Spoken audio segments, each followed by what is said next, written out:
श्रीमद्भागवत महापुराणं चतुर्थस्कन्धः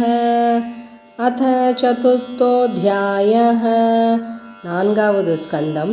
नान्गावद् अध्यायं सतीदेवी वेள்வி காணச் செல்லுதலும் தீக்குளித்தலும் मैत्रेय उवाच एतावदुक्त्वा विरराम शङ्करः पत्न्यङ्गनाशं ह्युभयत्र चिन्तयन् सुहृद्दिदृक्षुः परिशङ्किता भवान् निष्क्रामती निर्विशति द्विधाससा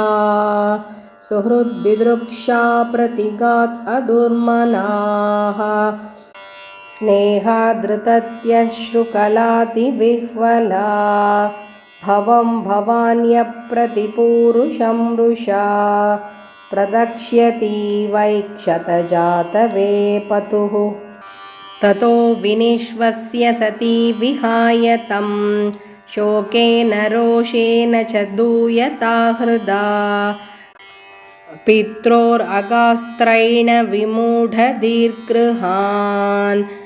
प्रेम्णात्मनो योद्धमतात्सतां प्रियः तामन्वगच्छन् धृतविक्रमां सतीम् एकां त्रिनेत्रानुचराः सहस्रशः सपार्षदयक्षामणिमन्मदादयः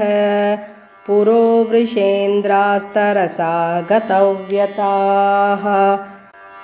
तां सारिकागन्धुकदर्पणाम्बुजश्वेतातपत्रव्यजनस्रगादिभिः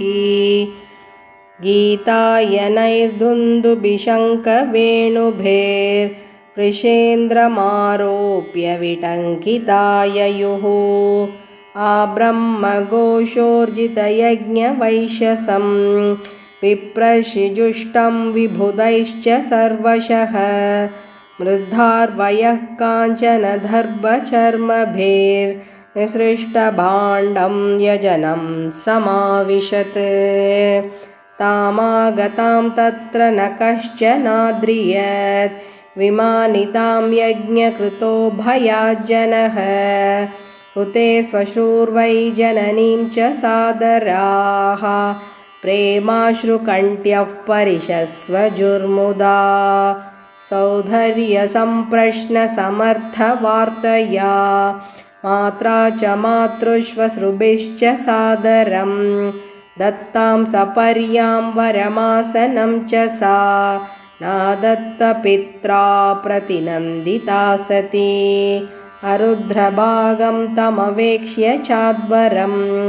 पित्रा च देवे हृतहेलनं विभौ अनादृता यज्ञसदस्यधीश्वरी चुकोपलोकानि वदक्ष्यतीरुषा जगर्हसामर्षविपन्नया गिरा शिवद्विषं धूमपतश्रमस्मयं स्वतेजसा भूतगणान् समुत्थितान् निगृह्य देवी जगतोऽभिशृण्वतः श्रीदेव्युवाच नयस्य लोकेऽस्त्यदिशाय नः प्रियस्तथा प्रियो देहभृतां प्रियात्मनः तस्मिन् समस्तात्मनि मुक्तवैरके ऋते भवन्तं कथमः प्रतीपयेत्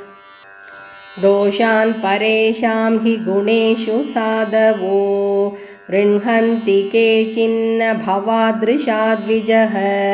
गुणांश्च फल्गून् बहुलीकरिष्णवो महत्तमास्तेष्वविदद्भवानगं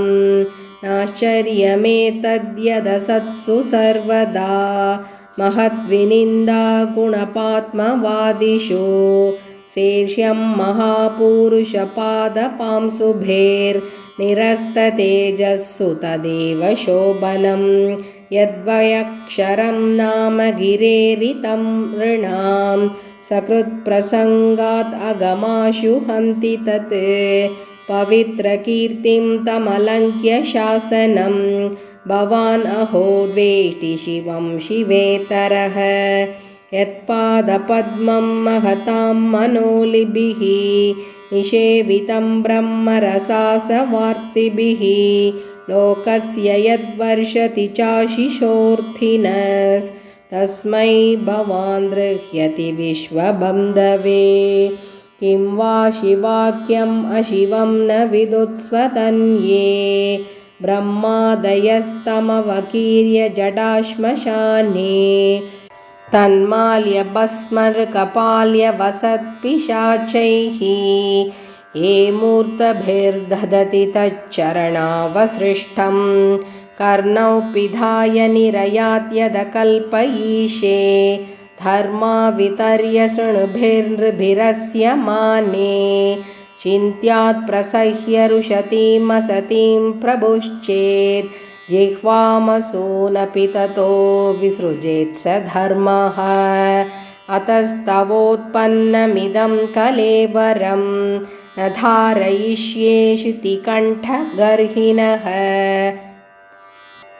जग्धस्य मोहाद्धिविशुद्धिमन्दसो जुहुप्सितस्योद्धरणं प्रचक्षते न वेदवादान् अनुवर्तते मतिः स्वयेव लोके रमतो महामुनेः यथा गतिर्देवमनुष्ययोः पृथक् स्वयेव धर्मेण परं क्षिपेत् स्थितः कर्म प्रवृत्तं च निवृत्तमप्युरुतं वेदे विविच्योभयलिङ्गमाश्रितं विरोधि तत्यौगपदैककर्तरी द्वयं तथा ब्रह्मणि कर्म नर्च्छति मा वाः पदव्यः पितरस्मदास्थिता या यज्ञशालासु न धूमवत्मभिः तदन्नतृप्तैरसुभृत्पिरीडिता अव्यक्तलिङ्गा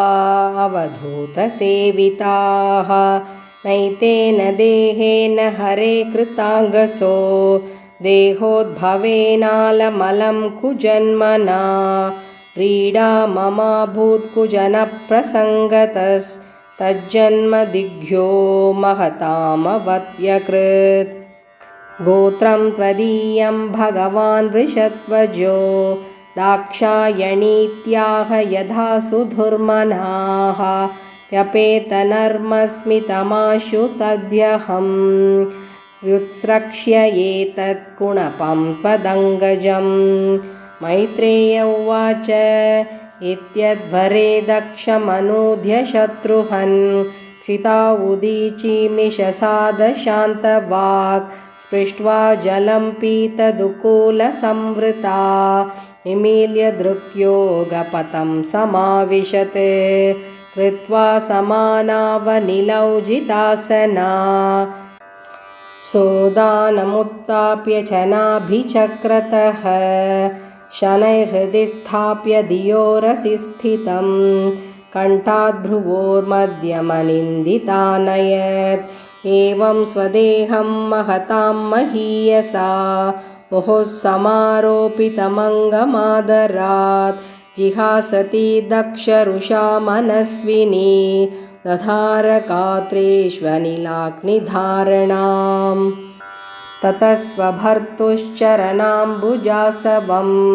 जगद्गुरोश्चिन्तयति न चापरं ददर्श देहो हतहल्मषासति सद्यः प्रज्ज्वालसमाधिजाग्निना तत्पश्यतां खे भुवि चाद्भुतं महत् हाहेति वादस्सु महान् जायत हन्तप्रिया दैवतमस्य देवी जहावसून्केन सती प्रकोपिता अहो अनात्म्यं महदस्य पश्यत प्रजापतेर्यस्य चराचरं प्रजाः जहावसून् यद्विमतात्मजा सती मनस्विनी मानमभीक्ष्णमर्हति सोऽयं दुर्मर्षहृदयो ब्रह्मदृक् लोके पकीर्तिं महतीम् अवाप्स्यति यदङ्गजां स्वां पुरुषद्विढुद्यतां न प्रत्यषेदनमृतये अपराधतः वदत्येवं जने सत्या दृष्ट्वा सुत्यागमत्पुदं दक्षं तत्पार्श्वदा हन्तुम् उदतिष्ठन् उदायुधाः तेषामापततां वेगं निशाम्य भगवान् भृगुः यज्ञग्नेन यजुषा दक्षिणाग्नौ जुहावः अध्वर्युना हूयमाने देवा उत्पेतुरोजसा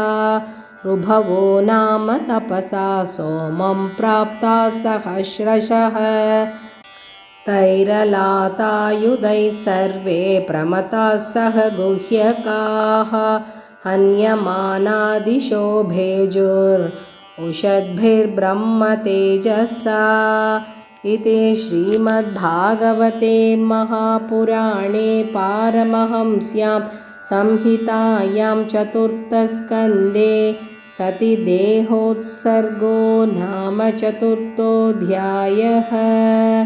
हरे नमः हरे नमः हरे नमः। गोपिका जीवनस्मरणं गोविन्द गोविन्द।